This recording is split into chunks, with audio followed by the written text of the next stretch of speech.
ma wu jale ko agbezanto me lobena kunu bla unwe adegbe sisame lobena ijonoto nue ko zingbeto da yo ma wu na level zegbeto chite akoyavi ma wu kado nue egbedo nwa lobena kunu bla unwe kwabaro rasanta denu won mime ba mavana se degbeto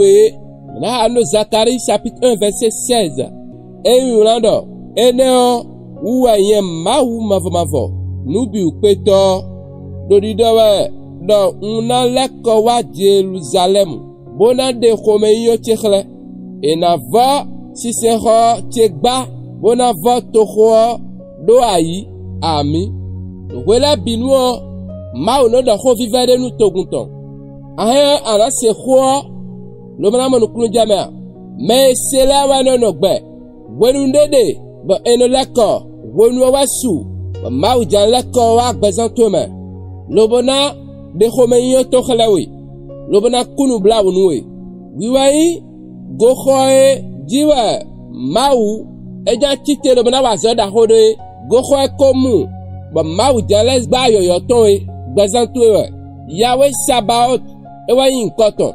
wenwe edonu ndo ahwande bumeo lude jio dadamewa enoyin lude busosi no do ekoto ahwan gbenuo amo midera ahwan gbende na iwe a ede suno adonayo ena fo ahwan do tatume lomena zeru de jio nuwe da papele bi aijije sointwe a nwiya sointwe a nweko jai bido gbaza tume do wendo tume do azo tume do television tume do projet tume ma udo bize chite wedi do Jesus Christ sin comme nous wela adinahu aimer le beau partager maou et le présenter fontité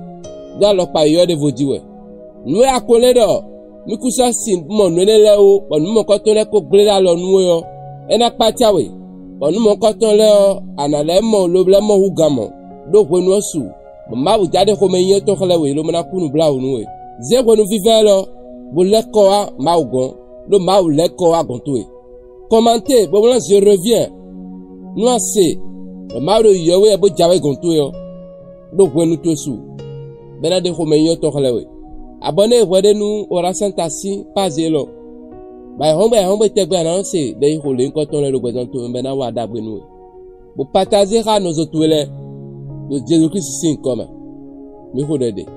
amen.